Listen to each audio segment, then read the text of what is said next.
Statewide candidates from both the Democratic and Republican parties held their annual campaign rallies at the Illinois State Fair this week, as candidates for Illinois governor on both sides face questions about campaign financing.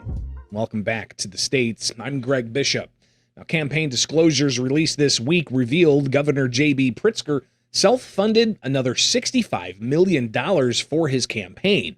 Since 2017, the billionaire candidate has given his campaign more than $430 million. That's nearly $500 million he's given himself for a job that pays an annual salary of $205,000, though Pritzker doesn't accept that paycheck.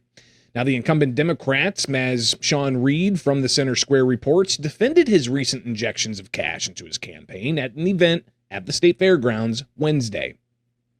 First of all, what you're saying is that the fact that I don't take special interest money is a negative for the people of Illinois. I think that's wrong.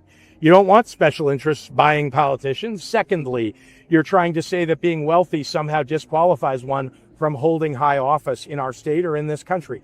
I will tell you that it is not about that. It is about the values of the people that run for office. Now, GOP gubernatorial candidate Darren Bailey, a former state senator who ran against Pritzker 4 years ago, trails far behind Pritzker in fundraising. He said Thursday that Pritzker's billionaire status can only help him so much. Money can buy television ads, but it cannot erase a record. It cannot lower electric bills or help a senior afford their property taxes. J.B. Pritzker has been governor for nearly 8 years. Ask him why everything costs more today. Ask him why Illinois families pay the highest property taxes in America. Ask him why more than 40,000 people moved out of this state last year alone. Ask him that. J.B. owns that. Now, Illinois leads the nation among other states with outbound migration of people moving to other states, behind states like California and New York. But Bailey responded to questions about his own campaign donor vetting process after reports that his campaign took contributions from a sex offender, both this year and back in 2022, according to campaign filings and offender records. Bailey's running mate, Aaron Delmar, he brushed off any connection between the campaign and the donor. Right now, anybody can go to baileyforillinois.com, and donate to our campaign. It's an automated system. So we don't check every single person that comes through, as much as J.B. Pritzker was going through and trying to check at every donor that we have. Now, Bailey noted the funds would be donated to charity and would not be used by his campaign. He also vehemently denied claims from Pritzker's campaign that he ever met the donor or attended a church with the man that's purportedly a pastor. I've never met the man. That's the lies that J.B. Pritzker is putting out. Said he was at, I did not go there, and I do not recall, don't ever remember meeting him. And from what I have researched, the man's not even a pastor. So absolutely not. I don't know the person.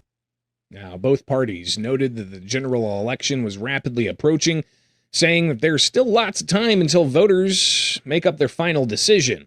Now, Pritzker, he rallied Democrats against President Donald Trump. At a time when Donald Trump and MAGA Republicans and his entire freak show are demonstrating how the government can be distorted to satisfy the greed of the wealthy and the greed of Donald Trump's own pockets, while robbing working families blind, Illinois Democrats are showing what it means to truly fight for the people. Now, Bailey fielded questions from reporters to respond to Democrats, calling Republicans and Bailey lapdogs for Trump. Why is J.B. Pritzker focused on Donald Trump? He should be focused on affordability, the property taxes, the failing schools.